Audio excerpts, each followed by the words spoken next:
Hello friends, welcome to Vanmathi creations. இன்றைக்கி night டின்னருக்கு ஒரு சப்பாத்தி செய்ய போகிறேன். மஞ்சள் பூசணிக்காய் வச்சு ஒரு சப்பாத்தி செய்ய போகிறேன். நிறைய பேருக்கு இந்த மஞ்சள் பூசணிக்காய் பிடிக்கிறது இல்லை. குழம்பு, கூட்டு, பொரியல் அப்படி தான் நம்ம பண்ணியிருக்கோம். இப்போ டின்னருக்கு இந்த மஞ்சள் பூசணிக்காய் வச்சு நான் ஒரு சப்பாத்தி செய்ய போகிறேன். வாங்க அதை எப்படி செய்யலான்னு பார்க்கலாம். அதுக்கு முன்னாடி என் சேனலை ஃபஸ்ட் டைம் பார்க்குறவங்க சப்ஸ்கிரைப் பண்ணிவிட்டு பாருங்கள். வாங்க வீடியோக்குள்ளே போகலாம். இப்போது நான் ஒரு 1/4 கிலோ கோதுமை மாவு வச்சு தான் இந்த சப்பாத்தி செய்ய போகிறேன். அதுக்கு இந்த 1 கப் பூசணிக்காய் தோல் சீவி நல்லா டைஸ் மாதிரி, அதாவது சின்ன சின்னதாக கட் பண்ணியிருக்கேன் சதுரமாக. இப்போ இதை நம்ம ஒரு பாத்திரத்தில் போட்டு நல்லா சாஃப்டாக வேக வச்சுக்க போகிறோம். இந்த காய்க்கு மூழ்கிற அளவு தண்ணி வச்சு வேக வச்சுப்போம். ஒரு 10 நிமிஷத்தில் இந்த காய் வெந்துடும். வெந்த பிறகு நம்ம சப்பாத்தி மாவுல போட்டு பிசைய போகிறத நான் காட்டுறேன்.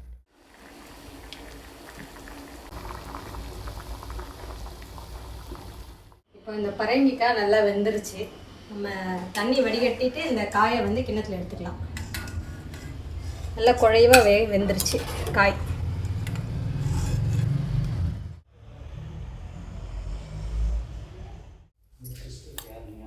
இப்போ நம்ம பரங்கிக்காய் லேசாக ஆறி இருக்கு. இப்போ இது ஒரு பவுலில் போட்டுக்கிறேன்.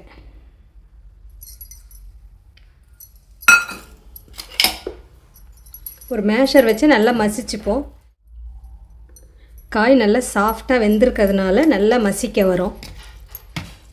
லேசான சூடு இருக்கும்போதே மசிச்சிங்கன்னா நல்லா வரும்.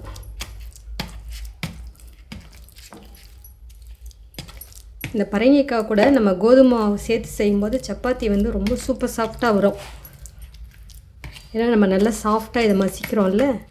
ஃபுல்லாக மசிச்சிட்டேன். இது ஒரு கிளாஸ் 200 மாவு இருக்கும். கோதுமை மாவு ஒரு 200 கிராம் இருக்கும். இந்த 1 கிளாஸ் மாவு போட்டுக்கிறேன். இப்போ ஒரு 1/2 கப் மாவு, ஒரு 1/2 கப் மாவு போட்டிருக்கேன். இப்போ இந்த மாவுக்கு தேவையான உப்பு லைட்டாக தான் போட்டிருக்கேன். ஒரு 1/2 ஸ்பூன் சில்லி ஃப்ளேக். காஞ்ச மிளகாயை மிக்சியில் போட்டு கொஞ்சம் கொரப்பாக அரைச்சி வச்சது இது. ஜீரகம் ஒரு 1/4 டீஸ்பூனு கையில் இப்படி போட்டு நம்ம கசக்கி போட்டுக்கலாம்.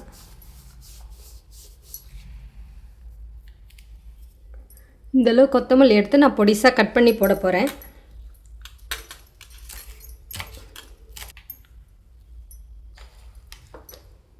கொத்தமல்லி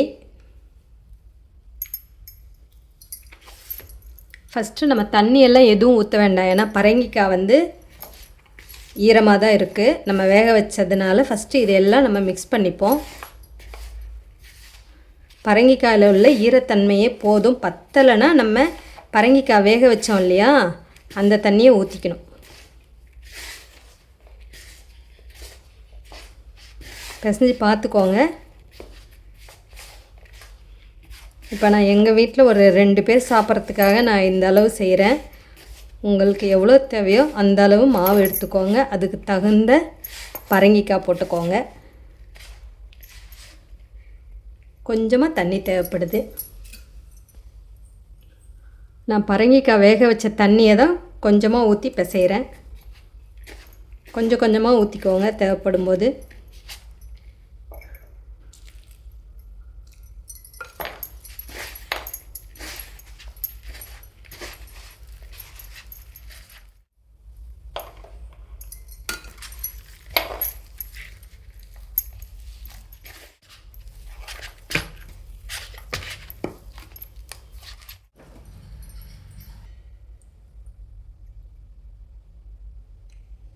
இப்போ 1 ஸ்பூன்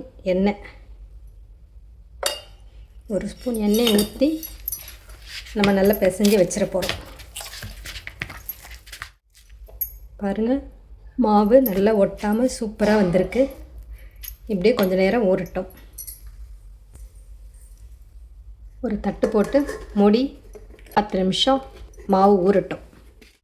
இப்போ நான் இந்த பம்கின் சப்பாத்திக்கு சைட் டிஷ் ஆனியன் ரைத்தா தான் செய்ய போகிறேன்.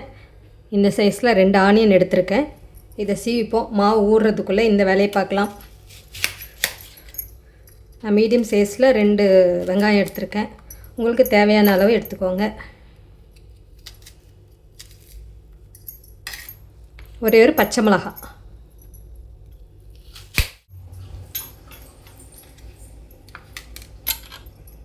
இப்போ நான் வந்து இந்த வெங்காயத்தை வந்து இதில் தான் இந்த சிப்ஸு சீவரில் தான் ஸ்லைஸ் பண்ண போகிறேன். நல்ல தின்னாக வரும். அதுக்கு இந்த மாதிரி வெங்காயத்தை பாதியாக கட் பண்ணிவிட்டு நான் இந்த மாதிரி ஸ்லைஸ் பண்ணிக்கிறேன். எனக்கு இது ஈஸியாகவும் இருக்கும். நல்ல வெங்காயம் வந்து தின்னாக சூப்பராக வரும்.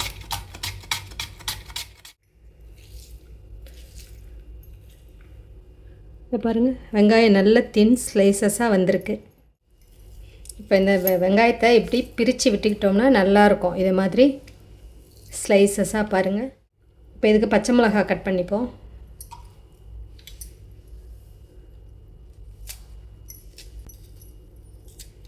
உங்கள் காரத்துக்கு ஏற்ற மாதிரி பச்சை மிளகா போட்டுக்கோங்க. நான் ஒரே ஒரு மிளகா தான் போடுறேன்.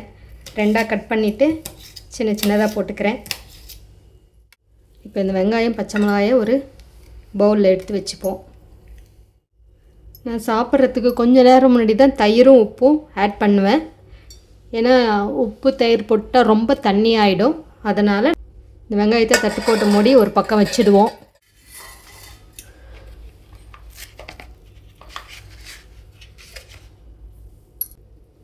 இப்போ மாவை வந்து சப்பாத்தியாக தேய்ச்சிக்க போகிறேன். உங்களுக்கு வேணுங்கிற சைஸில் நல்லா உருட்டி இதே மாதிரி எடுத்துக்கிறேன். நான் இந்த சைஸில்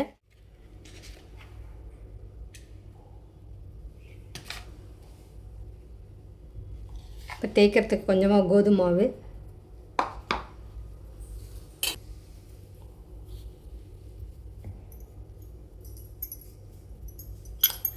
நம்ம எப்போதும் சப்பாத்தி தேய்க்கிற மாதிரி தேய்க்க வேண்டியது தான். நம்ம பரங்கிக்காய் வந்து நல்லா வெந்திருக்கிறதுனால சப்பாத்தி நல்லா சாஃப்டாகவே வரும். கலர் நல்லா எல்லோ கலரில் அழகாக இருக்குது சப்பாத்தி.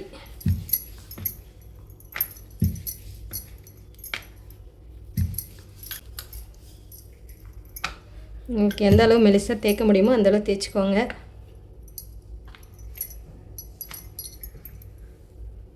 பாருங்கள், சூப்பராக இப்போ ரெடி ஆகிடுச்சு. நான் ஒரு தட்டில் எடுத்து வச்சுக்கிறேன்.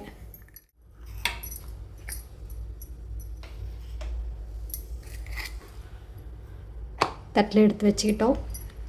வாங்க இப்போது சப்பாத்தியை தோசைக்கல்லில் போட்டு சுட்டு எடுத்துடலாம். நம்மளுடைய சப்பாத்தியை போட்டுப்போம்.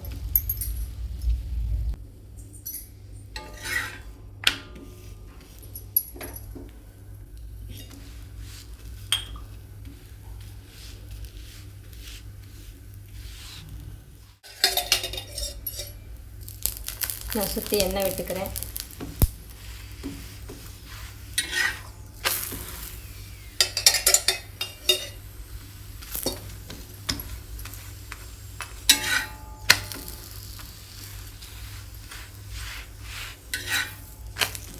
ரெண்டு பக்கமும் நல்லா சுட்டு எடுத்தாக்கா நம்மளுடைய பம்ப்கின் சப்பாத்தி ரெடி.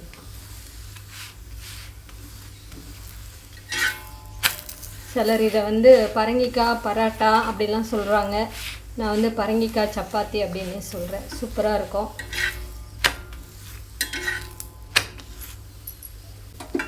நம்மளுடைய பரங்கிக்காய் சப்பாத்தி ரெடி ஆகிடுச்சு. நான் ஒரு ஹாட் பாக்ஸில் எடுத்து வச்சுக்கிறேன். பாருங்கள், சூப்பராக இருக்குது. ஹாட் பாக்ஸில் இதே மாதிரி எல்லா சப்பாத்தியும் செஞ்சு எடுத்துக்குவோம். இப்போ நம்மளுடைய ஆனியன் ரைத்தாவுக்கு வந்து வெங்காயத்தை ஸ்லைஸாக கட் பண்ணியிருந்தோம் இல்லையா? இப்போ இதில் நான் கொத்தமல்லி கொஞ்சம் கட் பண்ணி போட்டுக்கிறேன். 1/2 டீஸ்பூன் உப்பு, பெருங்காயம்,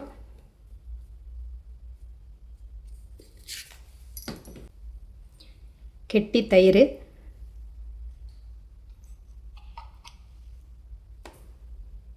ஒரு 2 ஸ்பூனு, இது ஒரு 3ஆவது ஸ்பூனு.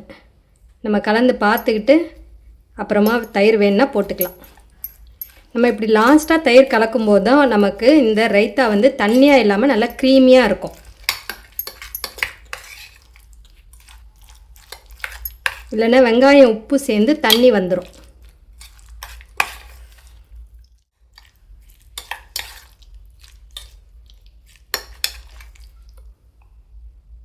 நம்மளுடைய ஆனியன் ரைத்தா ரெடி. சாப்பிட ரெடியாக இருக்குது.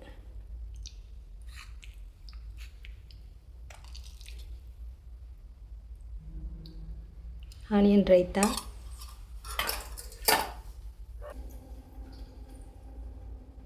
நான் ஒரு டெக்கரேஷனுக்காக இந்த கொத்தமல்லி வைக்கிறேன். பாருங்கள், சூப்பர் சாஃப்டாக இருக்குது சப்பாத்தி.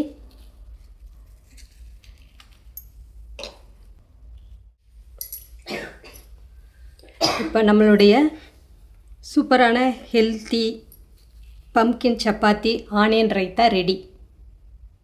இந்த பரங்கிக்காய் சப்பாத்தி எல்லோரும் கண்டிப்பாக ஒரு தடவை செஞ்சு பாருங்கள். நான் இன்றைக்கி ஆனியன் ரைத்தா சைட் டிஷ்ஷாக வச்சுருக்கேன். நீங்கள் உங்களுக்கு பிடிச்ச மாதிரி எந்த சப்ஜி வேணாலும் வச்சுக்கலாம். என்னுடைய சேனலில் நான் வந்து மேத்தி ஆலு சப்ஜி, ஆனியன் சப்ஜி செஞ்சு வீடியோ போட்டிருக்கேன். நீங்கள் அதையும் பாருங்கள். ஃபஸ்ட் டைம் என்னுடைய வீடியோ பார்க்குறவங்க சப்ஸ்கிரைப் பண்ணிவிட்டு தொடர்ந்து என்னுடைய வீடியோஸ் பாருங்கள். வீடியோ பார்க்கும்போது லைக் பண்ண மறந்துடாதீங்க. உங்களுடைய கருத்துக்களை கமெண்ட்டில் சொல்லுங்கள். இதே மாதிரி ஒரு ஹெல்த்தியான ரெசிபியோடு மீண்டும் உங்களை சந்திக்கிறேன். நன்றி, வணக்கம்.